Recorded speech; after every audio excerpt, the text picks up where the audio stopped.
बिस्मिल्लाहिर्रहमानिर्रहीम। अस्सलाम वालेकुम बच्चों, कैसे हैं आप लोग।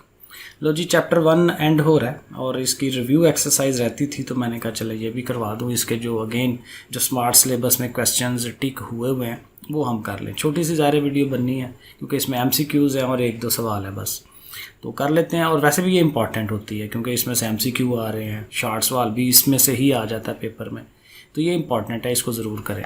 अच्छा जी, देखें थोड़ा सा मैं समझा देता हूँ। ये मेरे पास इंग्लिश वाली बुक है तो उर्दू वाले बच्चे भी समझ लेंगे, आइडिया हो जाएगा उनको कि कैसे है, तो फिलहाल समझें चीज़ को।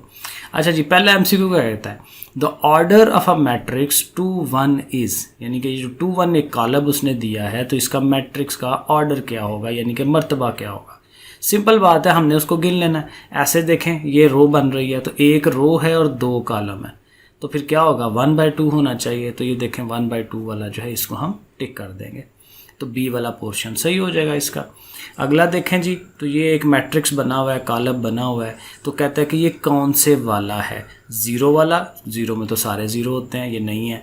यूनिट मैट्रिक्स, यूनिट में तो यहाँ पे 1 1 होते हैं, ठीक है, वहदानी कॉलम उर्दू वाले। और स्केलर यस, क्योंकि स्केलर में क्या होता है कि ये जो डायगोनल चीज़ें होती हैं ये बराबर होती हैं, तो ये बराबर है तो इसको स्केलर ही होना चाहिए। ठीक हो गया, तो आगे चले जाते हैं हम। अगले चलें, थर्ड वाले पे आ जाएं। तो थर्ड वाले में कहता है which is order of a square matrix. ये जो स्क्वायर मैट्रिक्स होता है, मुरब्बी कॉलम जो होता है, उसका ऑर्डर क्या होना चाहिए। तो जाहिर है कि उसको 2/2 होना चाहिए, क्योंकि उसमें हम क्या कहते हैं कि उसकी कतारें और कॉलम बराबर होने चाहिए। Number of rows should be equal to the number of columns, तो फिर 2/2 ही सही है। बाकी जो 1/2 2/3 ये ज़ाहिर है नहीं होंगे। इसी तरह नंबर 4 को चेक करें, order of the transpose of this one. अब इसका कहता है ट्रांसपोज, तो पहले तो आप इसका ऑर्डर देख लेना कि है क्या, मर्तबा इसका क्या है।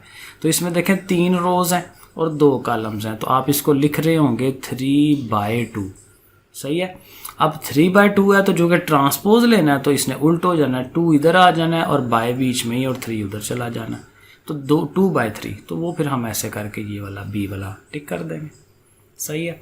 फिर एडजॉइंट ऑफ दिस वन, इसका एडजॉइंट लेना। तो एडजॉइंट आपको तरीका सिखाया हुआ है कि इन दोनों ने जगह चेंज करनी है, तो -1 ऊपर जाना चाहिए, +1 नीचे। तो देखें जी, इसमें -1 ऊपर है, +1 नीचे है, और इन दोनों ने जगह चेंज करनी होती है। तो ये बच्चे किसी ने गलत लगाया हुआ है क्योंकि ये जगह चेंज करेंगे ना। आप सॉरी, मेरे से मिस्टेक हो रही है।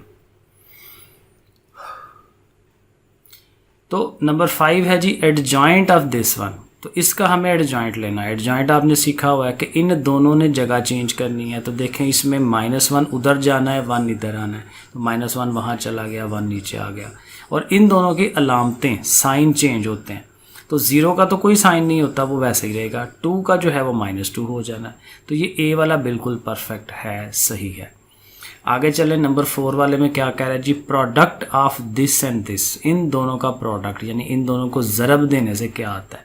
तो आपको पता है ये कतार मल्टीप्लाई करने का जो रूल होता है, ये कतार लें, ये कॉलम लें, तो फर्स्ट को फर्स्ट से 2x और -y, तो ये आना है आंसर 2x - y। तो 2x - y इस C वाले के अंदर है, तो ये ठीक है, नंबर 6 वाला। आगे चलें, 7 वाले पे आ जाए।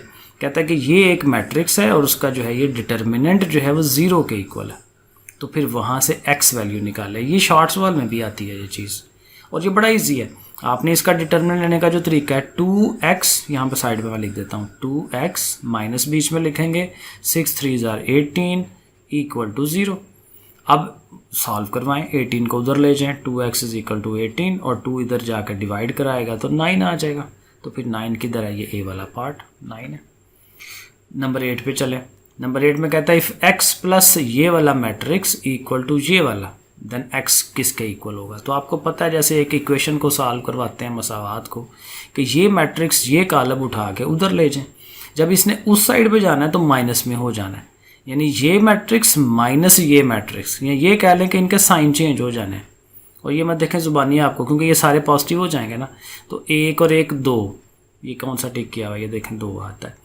फिर 0 और 2 2 ही होना है, फिर 0 और 0 0 होना है, बिल्कुल ठीक है। और फिर ये 1 और 1 2 हो जाना है, बिल्कुल सही है। तो ये जब उधर जाएगा तो माइनस हो जाएगा और माइनस की वजह से साइन सब के पॉजिटिव हो जाएंगे। क्योंकि पहले से ही उनके पास माइनस है। तो बहरहाल ये करके देखें, वो ईजिली हो जाता है। ओके जी, तो ये MCQ ख़त्म हो जाते हैं। नीचे सारे क्वेश्चन नंबर 2 है तो वो हमने करना कोई नहीं है क्योंकि ये हमारे सिलेबस का पार्ट नहीं है, तो इसको हम छोड़ देते हैं। आगे चलें जी। आगे अब ये इसमें करने वाला कौन कौन सा था, क्वेश्चन नंबर 3, 5 और 7। तो 3 और 5 यहाँ से कर लेते हैं। 7 मैं इसलिए अब यहाँ नहीं करवा रहा कि ये पिछली वीडियोज़ में मैंने ये इन्वर्स वाला करवाया हुआ है, लंबा सवाल होता है तो अभी फजूल में अभी टाइम ज़ाया करूँगा।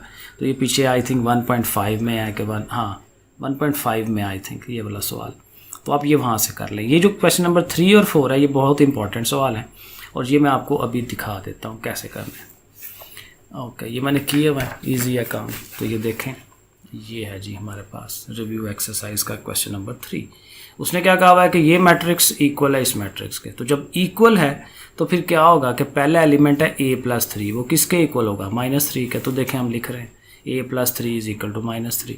अब +3 इधर आएगा तो माइनस का हो जाएगा, और दोनों -3 हैं तो क्या हो जाएगा, -6 हो जाना है। इसी तरह से b भी फाइंड कर लेंगे। ये है b-1 = 2, क्योंकि जिस पोजीशन पे है उस पोजीशन के एलिमेंट के साथ उसने इक्वल होना है। तो b-1 2 के इक्वल होगा, वो हम लिख लेंगे। और यहाँ से फिर -1 को उधर ले गए, +1 हो गया और b की वैल्यू 3 आ गई।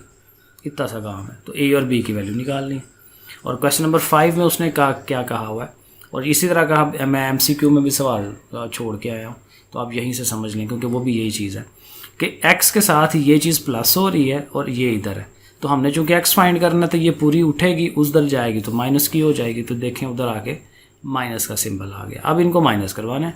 4 - 2 -1 ये लिख रहे हैं, -1 -3 वो ये नीचे लिख लिया, ठीक है। अब ये आपको पता है कैसे। और 4 में से 2 निकालें, 2 और 1 जो है वो 3 हो जाएगा, 1 और 3 जो है 4 हो जाना है, एंड सो ऑन, ठीक है। तो ये इस तरह से आंसर निकाल लेंगे। तो ये है जी रिव्यू आपकी। तो चले, चैप्टर हो गया पहला फिनिश। तो अब इंशाल्लाह मैं सेकंड चैप्टर करवाता हूँ, ठीक है जी। सब्सक्राइब बच्चों कर लिया करें, मेहरबानी, बहुत शुक्रिया। अल्लाह हाफिज़।